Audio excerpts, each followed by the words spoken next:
Hello friends, MPPSC notes with सपना में आपका स्वागत है।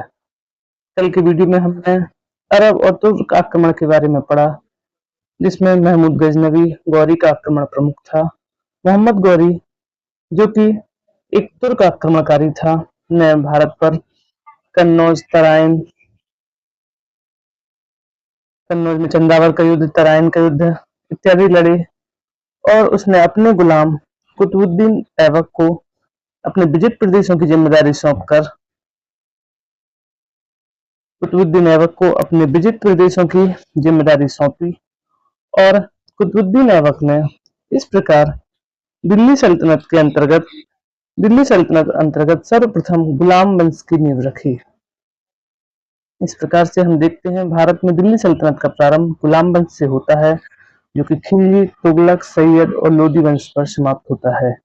इनका शासनकाल रहा है। इनके शासनकाल के बारे में हम जानते हैं।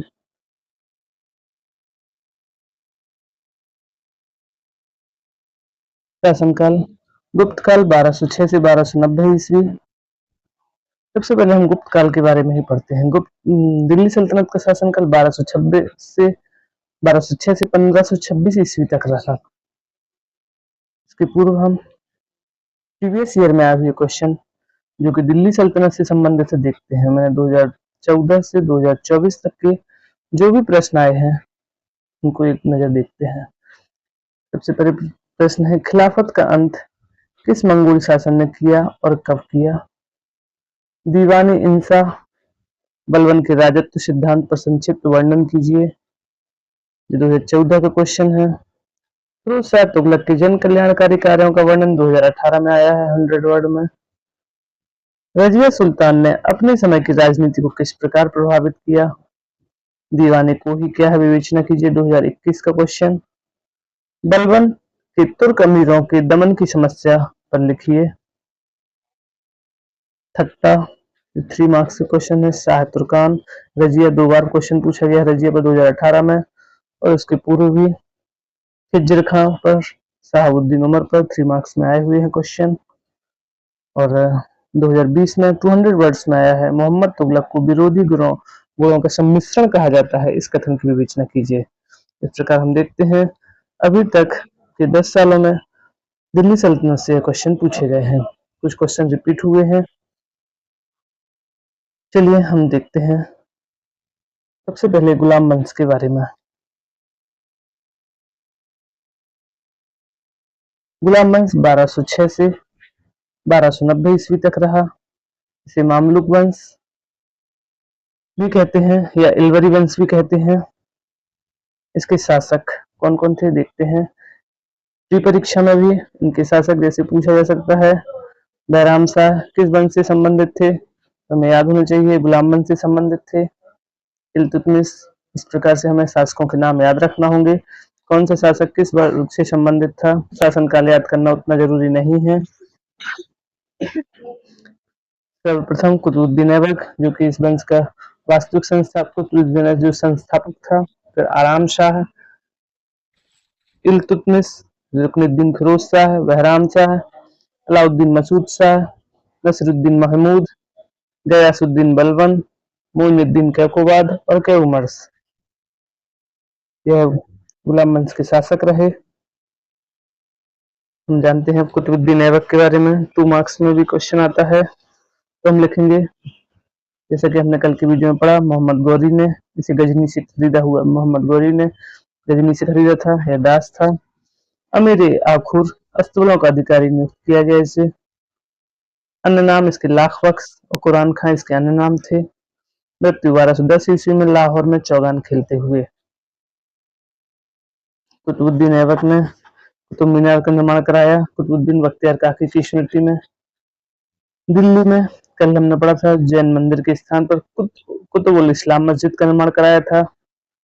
और अजमेर में जब विजय प्राप्त की तो संस्कृत विश्वविद्यालय के स्थान पर 2.5 दिन का झोपड़ा बनवाया था। प्रकार से कुतुबुद्दीन ऐबक के बारे में हम जानते हैं। नेक्स्ट, इल्तुतमिश, जो कि इसका 1211 से 1236 ईस्वी तक इनका शासन रहा। इल्तुतमिश को गुलामों का गुलाम कहा गया। इलवरी यह सक्सी वंश से था। उन्होंने इलवरी शमसी वंश का प्रारंभ किया, जिसे शमसी वंश भी कहते हैं। ऐबक की मृत्यु के पश्चात आराम शाह शासक बना, जिसे बदायूं के इक़्तिदार थे। इक़्तिदार मतलब जो भूमि, इक़्तिदार को मैं आगे बताती हूँ आपको इक़्तिदार क्या थे। बदायूं के इक़्तिदार इल्तुतमिश ने उसे अपदस्थ कर स्वयं सुल्तान बना। इसे गौरी के आदेश पर दासता से सर्वप्रथम मुक्ति मिली। पूछा जा सकता है प्री में क्वेश्चन, सर्वप्रथम दासता से मुक्ति पाने वाला गुलाम वंश का शासक कौन सा था? इल्तुतमिश। इसके समय मंगोलों के आक्रमण हुए, उसने स्वयं की रक्षा की मंगोल आक्रमण से। चालीसा या तुर्कानी चहलगानी की स्थापना की। क्या है चालीसा या तुर्कानी चहलगानी? प्रशासन को संगठित करने के उद्देश्य से 40 तुर्क सरदारों का गुट था। इसने सल्तनत को सुदृढ़ता और स्थायित्व प्रदान किया। शुद्ध अरबी सिक्के चलाए इल्तुतमिश ने। यह प्रथम शासक था जिसने शुद्ध अरबी सिक्के चलाए। चांदी के सिक्कों को टंका और तांबे के सिक्कों को जीतल कहा जाता था। इसने इक्ता प्रणाली प्रारंभ की। इक्ता एक हस्तांतरणीय लगान अधिन्यास था, मतलब एक भूमि का एक टुकड़ा दिया जाता था। इसमें जो इक़्तिदार था वह उसमें कर वसूली का कार्य करता था। इक्ता पाने वाले 7 मार्क्स में क्वेश्चन आ सकता है। इक्ता पाने वाला व्यक्ति सुल्तान की सेवा के लिए एक निश्चित संख्या में सैनिक रखता था और राजस्व वसूली करता था। वह जिसे भी इक्ता प्राप्त होता था वह राजा की सेवा के लिए सैनिक प्रदान करता था, और जो भूमि या इक्ता प्रदान किया जाता था वहां से राजस्व की वसूली करता था। जो राजस्व की वसूली थी उसमें से वह सैनिकों का वेतन और अपना खर्च काटकर, जिसे फवाजिल कहा जाता था, से सुल्तान को भेज देता था, और इक़्तिदार का स्थानांतरण हो सकता था। जब सारा पैसा शासक के हाथ में आएगा तो शासक के हाथों में धन का केंद्रीकरण होता था। इस तरह से इक्ता प्रणाली थी। 7 मार्क्स में दिया आता है तो हम इतना लिखेंगे। सबसे पहले आता है इल्तुतमिश द्वारा प्रारंभ की गई इक्ता प्रणाली का विवेचन कीजिए। तो सबसे पहले हम इल्तुतमिश के बारे में लिखेंगे। गुलामों का गुलाम था, इलवरी शमसी वंश का संस्थापक था, और इसने 1210 से 1236 ईस्वी तक शासन किया। इक्ता प्रणाली का प्रारंभ किया। इक्ता प्रणाली के बारे में लिखेंगे। निर्माण का निर्माण पूर्ण किया। बदायूं में हौज सक्सी की स्थापना की। पुत्र नासिरुद्दीन की कब्र पर सुल्तानगढ़ी नामक मकबरा का निर्माण किया।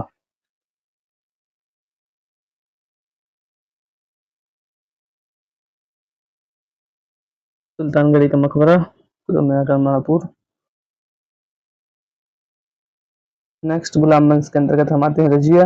रजिया पर 3 मार्क्स में 2 बार क्वेश्चन आ चुका है, और 2019 में रजिया पर क्वेश्चन आया है। रजिया सुल्तान ने अपने समय की राजनीति को किस प्रकार प्रभावित किया, स्पष्ट कीजिए। रजिया के बारे में हम जानते हैं, रजिया इल्तुतमिश की पुत्री थी। उसने दिल्ली के अमीरों तथा जनता के सहयोग से सिंहासन पर प्राप्त किया। शासनकाल 1236 से 40 ईस्वी रहा। यह प्रथम तुर्क महिला शासिका थी। राजनीति पर प्रभाव। प्रशासन का इन्होंने पुनर्गठन किया, पर्दा प्रथा का त्याग किया, और स्वयं कुबा मतलब कुला मतलब टोपी धारण करके शासन का संचालन किया, प्रशासन का संचालन किया। गैर तुर्क अमीरों को राजनीतिक उच्च पदों पर आसीन किया। सबसे बड़ी भूल थी रजिया की। गैर तुर्क अमीर, चूंकि उस समय तुर्कों का तुर्कानी चहलगानी या चालीसा चलता था, लेकिन इन्होंने गैर तुर्क अमीरों को उच्च पदों पर आसीन कर दिया। जैसे जमालुद्दीन याकूत को इन्होंने अमीर आखुर की उपाधि प्रदान की। मालिक हसन गौरी को प्रधान सेनापति नियुक्त किया, और घुड़सवारी, शिकार एवं सैन्य संचालन जैसे वीरतापूर्ण कार्य किए। उक्त कार्यों से गैर तुर्कों को राजनीतिक पदों पर बिठाला, जिससे तुर्क अमीर सरदार रजिया के विरोधी हो गए, एवं यह विरोध तब और अधिक बढ़ गया जब रजिया ने भटिंडा के गवर्नर अल्तुनिया से विवाह कर लिया। क्योंकि अल्तुनिया पहले इनके विरुद्ध था, बाद में रजिया ने इससे विवाह करना उचित समझा। तब इससे तुर्क अमीर सरदार इनके और अधिक विरोधी हो गए। और अन्य कारण उसकी असफलता की स्त्री होना, याकूब से इनका प्रेम था, या जलालुद्दीन याकूब जिसे को अमीर याकूब बनाया गया उससे प्रेम, और चालीसा का विरोध, ये सब रजिया की असफलता के प्रमुख कारण रहे। इस प्रकार हम अपना आंसर को लिखेंगे। नेक्स्ट आता है शमसी वंश या इलवरी वंश था। अब हम जाते हैं बलबन वंश के बारे में। गयासुद्दीन बलबन इस वंश का संस्थापक था। ये सभी गुलाम वंश के ही अंतर्गत आते हैं। 1265 से 87 ईस्वी तक शासन रहा। गयासुद्दीन बलबन कौन था? तुर्कानी चहलगानी, जिसका कि इल्तुतमिश ने गठन किया था, कि 40 सरदारों में से एक था, जिसे मसूद शाह के शासनकाल में अमीर हाजिब नियुक्त किया गया था। एक उपाधि, एक कोई पद था अमीर हाजिब का, जिसे कि बलबन को दिया गया था। इन्हें उलूग खां की उपाधि प्रदान की गई। गयासुद्दीन एक दास था, अतः इसने तुर्कानी चहलगानी जो 40 सरदारों 10 सरदारों का गुट था उसका दमन कर दिया। दीवान अर्ज सैन्य विभाग का गठन किया। प्री में पूछा जाता है सैन्य विभाग दीवान अर्ज का गठन किसने किया? बलबन ने किया, गयासुद्दीन बलबन ने। सिजदा प्रथा, सिजदा मतलब सुल्तान के समक्ष घुटनों के बल बैठकर सिर झुकाना, ये प्रथा प्रारंभ की। पायबोस प्रथा, सुल्तान के पांवों को चूमना, ये प्रथा सिजदा पायबोस नवरोज उत्सव ईरानी उत्सव था, इसे प्रारंभ किया। लौह एवं रक्त नीति अपनाई बलबन ने। अब आता है बलबन का राजत्व सिद्धांत। बलबन ने राजत्व के दैवी सिद्धांत का पालन किया। दैवी सिद्धांत मतलब वंशानुगत सिद्धांत। जो शासक है वंशानुगत होता है। नियमित खुदाई को मान्यता दी और स्वयं को नियमित खुदाई अर्थात शासक को ईश्वर का प्रतिनिधि बताया। कुरान के नियमों के आधार पर शासन का संचालन किया। सिक्कों पर खलीफा का नाम अंकित करा और अपने नाम के खुतबे पढ़वाए। खलीफा को इन्होंने महत्व दिया, अपने नाम के खुतबे पढ़वाए। स्वयं को अफरासियाब तुर्की पौराणिक वीर बतलाया। अफरासियाब की उपाधि दी स्वयं को, तुर्की पौराणिक वीर। अपने पौत्रों के नाम कैकुबाद और कैउमर्स ईरानी सम्राटों के नाम के आधार पर रखे। यह हमारा बलबन का राजत्व सिद्धांत पूर्व की परीक्षा में पूछा गया है। बलबन का परिचय देंगे। तुर्कानी चहलगानी में 40 सरदारों में से एक था। इसने राजत्व का सिद्धांत दिया है। राजत्व का सिद्धांत यह है,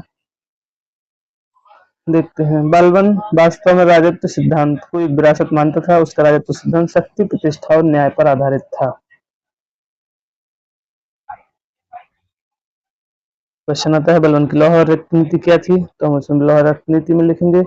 बलबन के राजत्व सिद्धांत के बारे में बताएंगे। लौह रक्त नीति की बलबन ने सिजदा और पैबोस प्रथा प्रारंभ की, यह बताएंगे। बलबन ने सैन्य विभाग का गठन किया। ये सभी आंसर हमारे बलबन की लौह रक्त नीति के अंतर्गत आएंगे। इस प्रकार से हम आज का टॉपिक यहीं खत्म करते हैं। कल हम दूसरा टॉपिक के अंतर्गत खिलजी वंश के बारे में पढ़ेंगे। आज का वीडियो कैसा लगा कमेंट करके जरूर बताएं। यदि वीडियो अच्छा लगा है मैं मैप के बारे में बता दूं एक बार और। ये भारत का मैप है। ये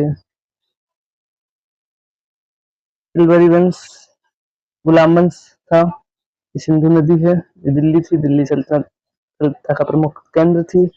मध्य प्रदेश का उज्जैन, बंगाल, ऐसे यहाँ सभी जगह गुलाम वंश का शासन था।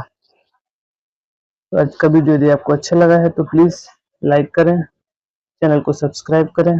कल मिलते हैं नेक्स्ट टॉपिक के साथ। धन्यवाद।